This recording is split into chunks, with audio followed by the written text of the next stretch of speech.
Hey, land investors! You know, for the longest time, my goal was to keep my land investing business as simple as possible. When I bought properties, I didn't want to do anything to them. I just wanted to buy low, sell high, and then move on to the next deal. This meant that I didn't want to do anything to these properties after I bought them. Because after all, one of the biggest reasons I was a land investor in the first place was so that I could keep it simple. But the truth is, there can be a lot of fairly easy and relatively inexpensive ways that we can improve vacant lots to make them worth more and sell a whole lot faster. And we can do this without breaking the bank. And honestly, for all the times I wasn't willing to do these little jobs to make the properties worth more and appear more desirable and attractive and useful, I was probably walking away from a decent amount of money. If you're curious about this, I want to show you 13 cheap and easy ways to increase land value with minimal effort. And some of these improvements you might laugh at, some of them you might find surprising, but the fact is, when you can do some of these things for just a few $100 and they make a big impact on the desirability and attractiveness of a piece of vacant land and how much money you can sell it for, it's worth considering some of these things. So let's dive in. So first off, we have what's called forestry mulching, also known as brush hogging or land clearing. I don't know about you, but I've bought a lot of properties in my career that just looked like a mess of weeds and small trees. And the problem with properties like this is that from the road, you can't really see anything. And when prospective buyers drive up to your property and they can't see through it or how far it goes or what the land looks like or how many big mature trees there are versus just weeds and grass all over the place, it can be kind of hard to visualize what can be done with a property. It's kind of like when most house buyers see an ugly, rundown house. Most people just can't see past the visual aesthetic of it and what it looks like. They need a house flipper to buy it and rehab it and fix it up and show them just how good it can be, and then they'll be able to see it. And it's kind of a similar concept here. When most prospective land buyers can't see in or through a property, and if you're not willing to help them see the potential by giving them better visuals of the property, they're just going to say no and move on to something else. But you can change all that. Forestry mulching or brush hogging is an easy way to transform an overgrown, messy property into something clean and inviting. By removing bushes, weeds, and underbrush while keeping the mature trees, you can give buyers a clear view of the land's potential. I mean, just take a look at this before and after shot. It's a big difference, right? Giving your properties a clean slate can make them way more attractive. The cost for this kind of forestry mulching, like all the things I'm going to talk about here, can vary a lot depending on the market you're in and who you end up hiring for the job and how much work you want done, but the cost I've seen usually varies from about $125 to $150 an hour. And for a normal property, it might take about half a day to get the job done. But again, if you want to investigate pricing on a property you own in your market, just go ahead and Google something like forestry mulching or land clearing or brush hogging in your area and give some of these people a call and find out for yourself. All right, so next up, we've got tree trimming and removal. So some properties aren't infested with bushes and weeds. They just have a lot of smaller trees that kind of clutter things up, and similar to the brush hogging example, they prevent people from being able to see all the way in and through a property, and they just don't look that nice. If you can hire a tree service to selectively trim or remove certain trees and leave the bigger, older, healthy, mature ones, it can open up your land and make it feel much bigger and more usable. The key here is to keep the best trees and clear out the smaller ones, especially in areas where a home or a driveway might go. This one small tweak can make a huge difference in how buyers perceive the beauty and the usefulness of a property. The cost on this varies widely. It can be anywhere from a few hundred to several $1,000s depending on the number and the size of trees and which tree service you hire for the job. Just do a search for tree removal service or tree trimming in your area. So another potential improvement you could do to your property is to add a gravel driveway. Adding a simple gravel driveway can skyrocket a property's perceived usability, and as a result, it could increase the amount that some buyers are willing to pay for the same property just because of that driveway. This is especially true for lots that don't already have easy road access. If buyers can't easily drive onto your property, they might not even consider it. But with a gravel driveway, you're giving them an easy way in and out. But one word of warning here, if you decide to do this, just be careful where you put that driveway. Because when you put a driveway onto a property, you're kind of forcing the future owner to follow along with whatever plan you're starting to follow. So only put a driveway in a place that would actually make sense with the property's highest and best use. The cost of a gravel driveway can be anywhere from $1.50 to $4 per square foot, depending on the soil conditions and how deep you have to carve out the existing soil. This also depends on what you're planning to drive and park on that driveway and how heavy those vehicles are. If you want to get a more accurate idea in the markets where you're working, just search for gravel driveway installation or paving contractors near you. So another interesting idea and a way to potentially increase the value and desirability and usability of certain properties, depending on what they can be used for, is to pour a concrete slab on your property. If you want to make your land instantly more appealing for RV and mobile home owners, pouring a concrete slab is a simple improvement that makes life way easier for that future owner. However, keep in mind, not all properties can be used to park an RV or put a mobile home there, so be sure to check with the zoning in the local municipality where your property is. Make sure that this is actually a feasible use for that property. Because if you can't put an RV or a mobile home there, then it's not going to be nearly as helpful or practical to put a slab there. In fact, if anything, it could get in the way of what that future owner actually wants to do. The cost for this kind of job, again, varies by market and who you hire and what kind of slab you're trying to pour. But I've seen costs anywhere from $5 to $10 per square foot. Just do an internet search for concrete foundation contractors or cement contractors. Next up is demolishing old structures and removing junk. Now, I don't know about you, but I've bought some properties with some old junk and trash on them before. Sometimes it's an old single-wide mobile home. Sometimes it's just trash that people left all over the place. But the fact is, when you have an eyesore like this, or just debris and rubble that gets in the way of what the future property owner wants to do, it can be a huge problem. Again, a lot of people don't have vision. They don't see how beautiful a property could be if it was just fixed up with the ugly, junky stuff removed from it. So if you buy a property that has some of this stuff on it, whether it's just overgrown grass, something as simple as that, or some much more significant problems like an old trashed out house that has to be demolished and taken away. Whatever that situation might be, clear out the old and make way for the new, and in the process, make the property look a lot more attractive and inviting. Buyers don't want to deal with this kind of cleanup, and if you're willing to handle this property for them, it can make the property way more attractive, and it'll make it sell a lot faster and probably for more money. And if you're ever looking at buying a property like this that clearly has a lot of problems and issues with it, with junk and garbage and stuff that has to be demolished on it,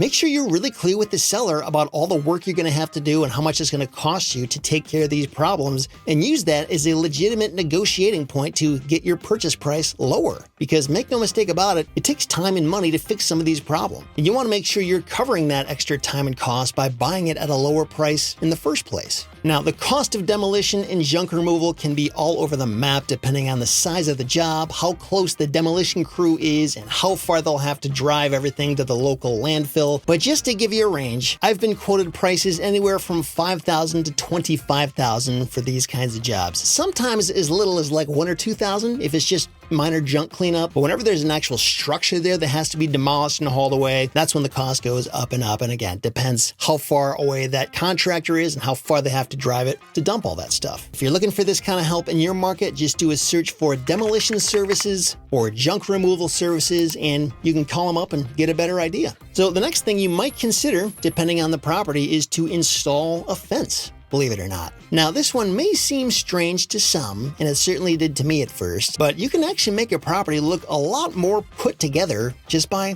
adding a fence. Now, different fences have different purposes. Fences are not necessarily an apples to apples comparison. We have to consider what purpose we're trying to achieve here and what we want the fence to do. For example, a white picket fence right at the front of the property might help some buyers envision a house going there, but that offers no real privacy. On the other hand, something like a wood panel fence would definitely give you a lot more privacy. And if you're looking for security, you might want to add a barbed wire fence, which certainly doesn't look pretty, but it's a lot more effective at keeping people out if that's what you want. Either way, the point is just to recognize that fences can add a lot for certain properties and situations. They can add privacy, security, and curb appeal, and even a simple fence can make a property feel more desirable, especially for residential or farm use. You want to get some ideas for different fence types you could use on your property? Go check out the blog post we've got that shows 30 different fence types and styles and what each type is used for. Just go to REtipster.com/fences. I'll be sure to include a link to that beneath this video as well if you want to go check it out. Now, like most of the improvements improvements on this list, the cost of installing a fence can vary a ton depending on the type,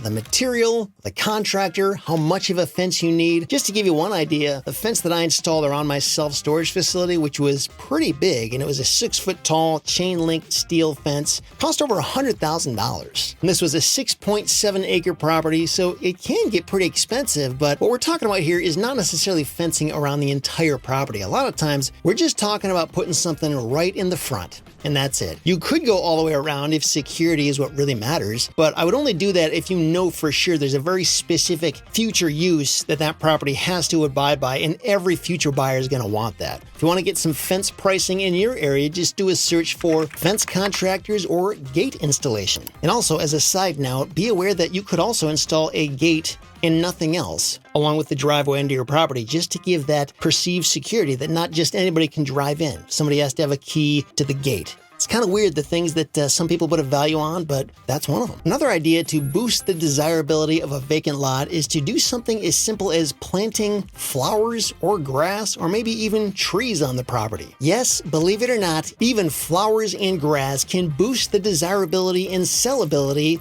of a piece of vacant land. Remember, people are creatures of emotion more than they are creatures of logic, and people make very real financial decisions based on their emotions. It's not that flowers or grass will make a vacant lot useful for anything else than it already is useful for, it just makes it look nicer and more inviting. And if you can make your property look nicer and more inviting, a lot more prospective buyers will be able to envision themselves buying and using that property. Now, the cost of adding flowers and trees kind of depends on how far you want to go with it, but pretty much across the board, it's not that expensive, usually under $500. And if you're looking for help with this, just do a search for local nurseries or landscaping contractors. This is what they do. And honestly, you know what I've done in the past is I've just taken some cheap wildflower seeds, thrown them on the property, and the next spring, there's nice little wildflowers growing there. And these seeds are dirt cheap. We're talking like under $10 for a lot of seed that covers a lot of ground. So you could always try that too. Another way you can boost the value of a vacant lot is to install a culvert for drainage. So if you've got a property that has drainage issues, maybe there's a small creek running beside it, or if flooding is a common thing that happens on this property or around it, installing a culvert can improve access and usability. A lot of buyers will overlook land that feels hard to use, but solving this particular problem up front can add some pretty big value. I know a land investor in Texas who, by default, as just a standard practice, always installs a culvert on pretty much every vacant lot he buys down there, because he knows that all the buyers in the markets where he's working are going to need them. And it's an easy way he can add value to every property he buys before he sells it. The cost for installing a culvert can range anywhere from $1,500 to $5,000. Of course, there's always exceptions to that. It just depends on the property and the situation, but those are the numbers I've typically seen. And if you need help with this, just do a search for driveway contractors or culvert installation services. Another way you can potentially give a huge boost to your property's market value is to just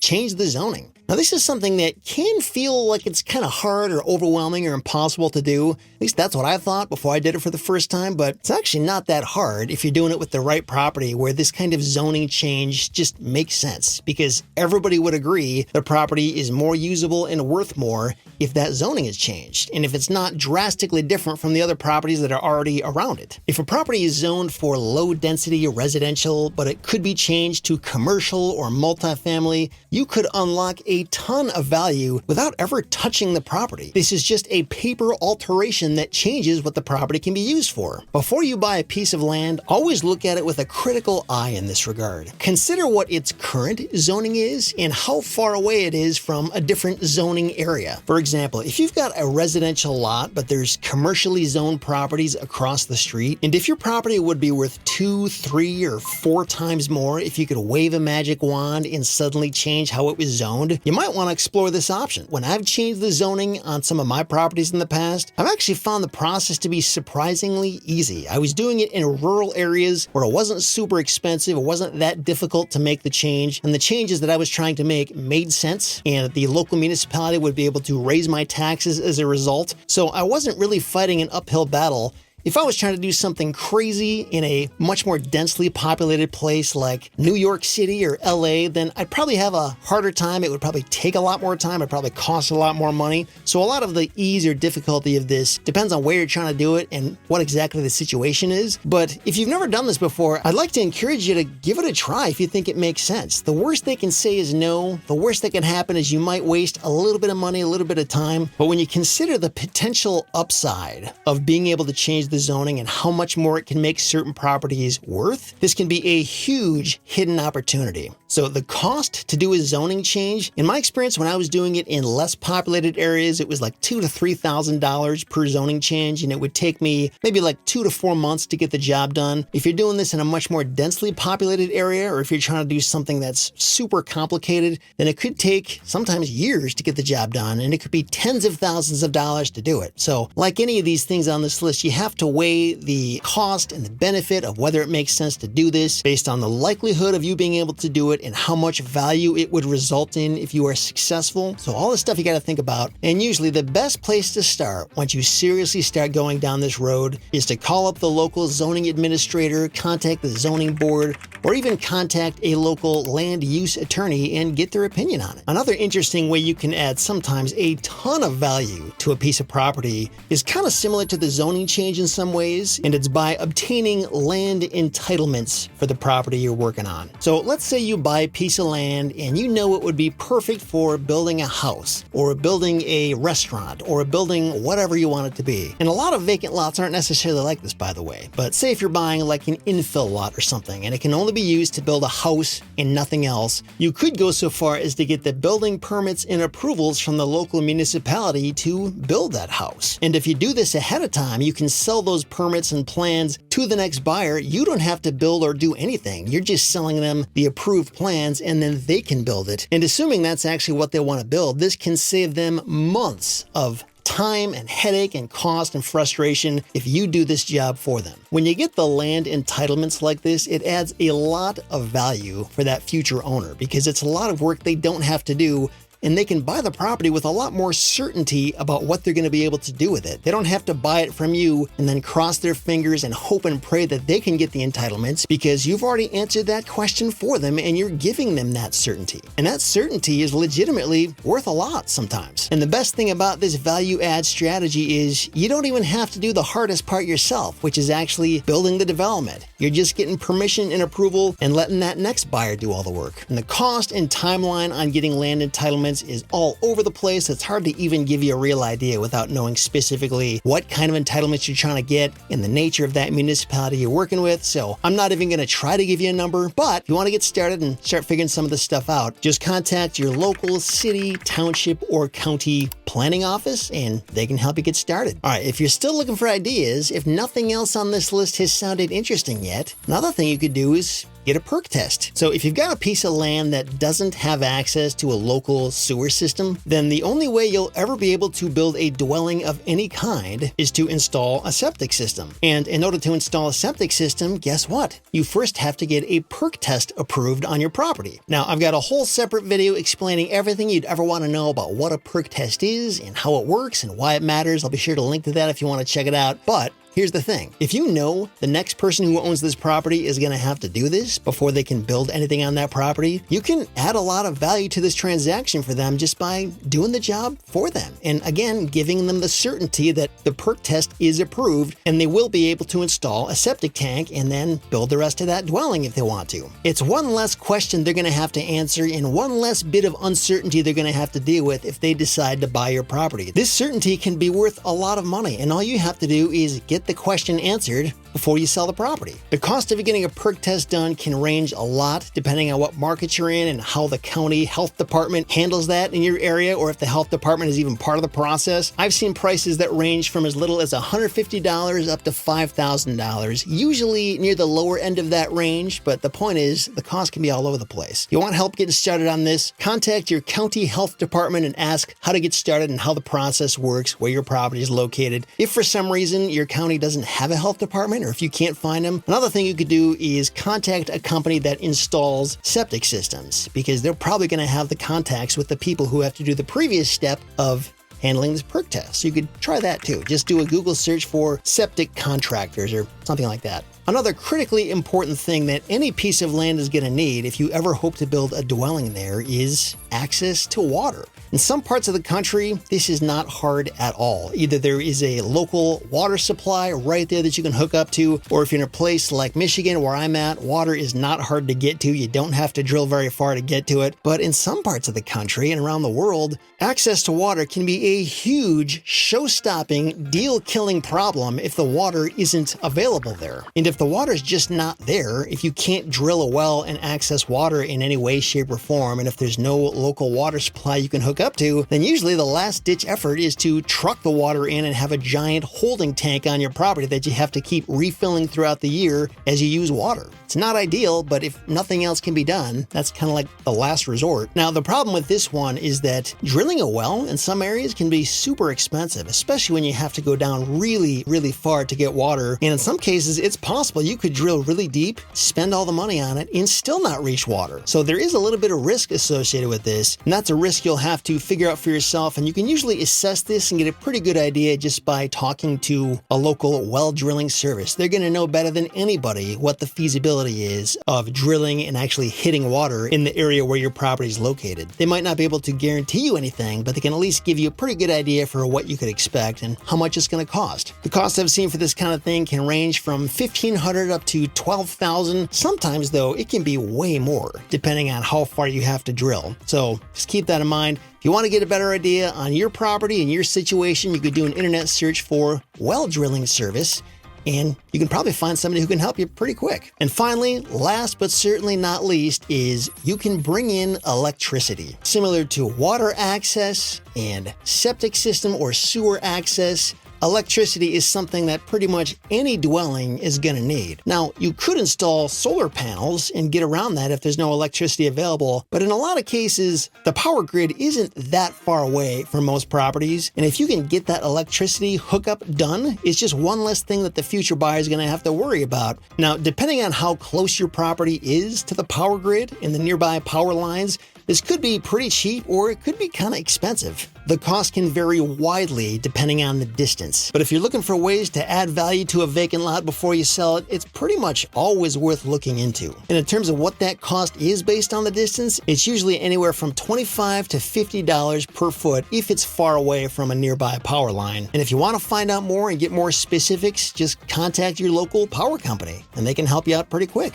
Now, one last bonus strategy I'll share here is something that most people never think about, and it's really simple, and it works particularly well for rural properties that are larger and can be used for hunting. All you have to do is set up a trail cam on the property, leave it out there for a couple weeks or even a month until you can catch footage of some wildlife on the property. We're talking deer, turkeys, or anything you can legally hunt in the area, and just like that, you've made your property much more desirable and even valuable for people who want to buy hunting land, because this is exactly what they're looking for. They're not looking for the land just for the value of the land itself. They're looking for land where they can hunt, and the things they want to hunt are actually there, verified by evidence from your trail cam. Now, many of these rural properties are going to be too far away to get any kind of Wi-Fi signal or even a cell signal. So what you can do is get a trail cam that simply takes an SD card. You just leave it out there recording 24/7, and when you come back to get it, hopefully you'll catch some footage with some wildlife on it. And if you want to increase your odds of getting that footage, put a few of them around your property in different locations. Trail cams are not that expensive. You can get most of these things anywhere from $50 to a couple $100. You'll want to get the type with night vision, which most of them have these days, because a lot of these animals are nocturnal and they're more active at night than they are during the day. But you really just have to consider the cost of getting the trail cam and the SD card and any batteries, and then the cost of getting it out there and setting it on site, whether it's you doing this or if you hire a local person in the area to do it for you. All right, so those are 13 relatively cheap and easy ways to increase the value of your land. Have you ever tried any of these?